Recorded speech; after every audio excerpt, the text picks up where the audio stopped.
أيها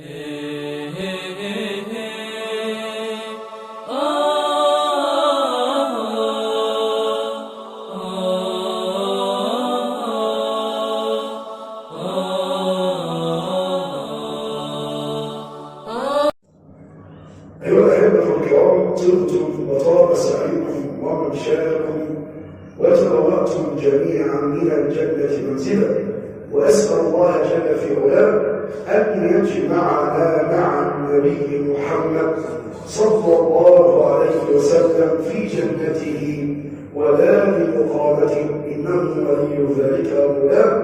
وما زلنا مع هذه السلسلة الطيبة المباركة كيف النجاة.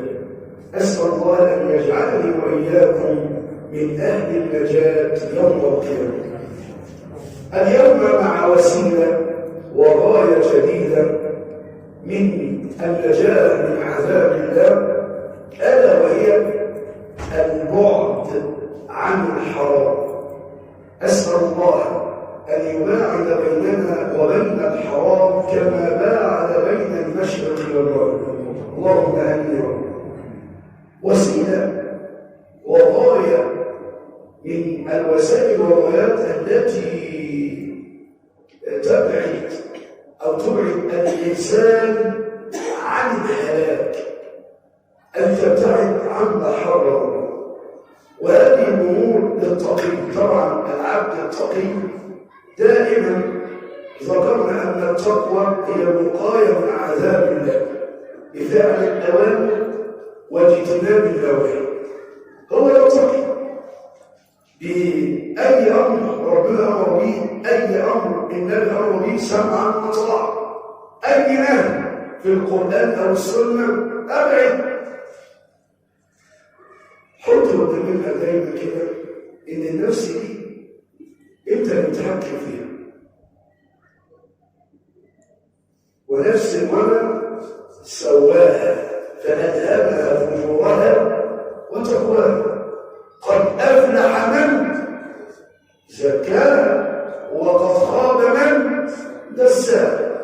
أنت يا إما هتصلح حال نفسك يا إما هتفسدها وتضيعها. وحط دايما قدامنا كده فمن يعمل مثقال ذرة خيرا يرى. فمن يعمل مثقال ذرة خيرا يرى، ومن يعمل مثقال ذرة شرا يرى.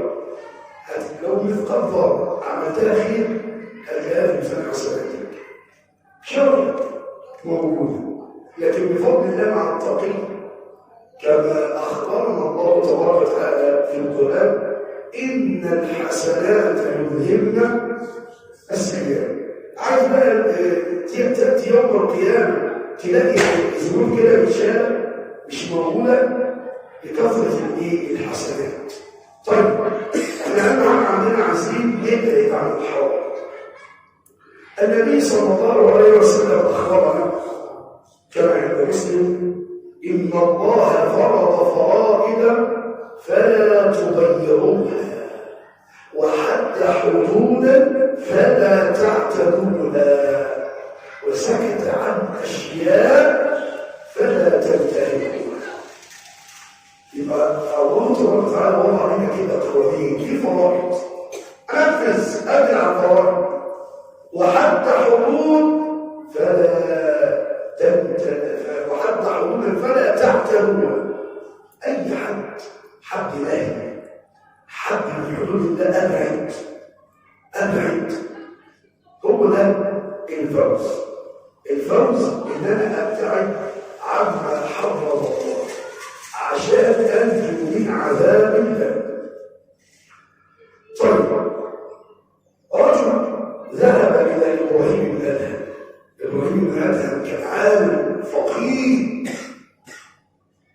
فقال له يا أبا إسحاق إن نفسي تراودني على فعل المعاصي. أنا كل شوية نفسي إيه؟ تقولني بقى وتخويني كده لأن أنا إيه؟ أأتي المعاصي. فانصحني، وهو ده اللي أنا عايزين المفروض لما الانسان يكفر كده او يبتدي يخطأ ويقع في الذنب والذنب يذهب الى من يذاكره بالله. هو يبقى الخلاصه. طيب هذا الرجل قال يا إمام أو يا أبا إسحاق إن نفسي تحدثني على فعل المعاصي أو تراودني على فعل المعاصي فاوصلني. قال له عليك بخمس 5 وصايا تحطهم حرف الأولى إذا أردت أن تعصي الله فلا تأكل من رزق الله. لو تعصي ربنا تعمل إيه؟ ما تاكلش من رزقه. إزاي تاكل من رزقه وأنت عاصي ليه؟ قال وكيف يا إمام؟ أين هذا الرزق الذي ليس من عند الله؟ قال إذا ابتعد عن المعاصي. قال له ائتني بالثانية. اديت وصية الثانية. قال له إذا أردت أن تعصي الله فلا تمشي على أرضه. امشي على أرضه. وأين هذه الأرض التي ليست ملك لله ولله ملك السماوات والأرض؟ فين الأرض دي؟ قال له كيف لك أن تأكل من رزق الله وتمشي على أرضه وتعصاه أو تعصي الإله؟ قال ائتني بالثالثة. هذه الثالثة.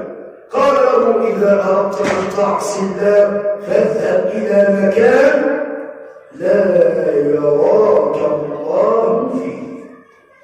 يا الله. طبعا الراجل في حوار هو بيسمع النصيحة ويقول طب فين المكان ده؟ أين هذا المكان؟ أين هذا المكان؟ فهو الذي يعلم السر وأخفى. أي مكان الله تبارك وتعالى مطلع علي ويراني. قال إذا توقف عن المعصية. يبقى أنت ماشي على الأرض وتاكل من رزقك وماشي على كل ملك وعايز تعصيه. قال له ائتني بالرابع. قال له إذا جاءك ملك الموت قل له اتركني حتى أتوب. يا الله. ينفع الواحد جاله ملك الموت يقول له سيبني كده لغايه ما ارجع واتوب؟ ينفع؟ هذا الرجل قال له كيف؟ فإذا جاء أجلهم لا يستأخرون ساعة ولا يستقدمون. قال له ائتني ب5. هات يا عم الشيخ آخر وصية. قال له إذا جاءك 8 جهنم ملائكة العذاب فقل لهم اتركوني ولا تذهب معهم. قال له كيف؟ وقد جعل عليها ملائكة غلاظ شداد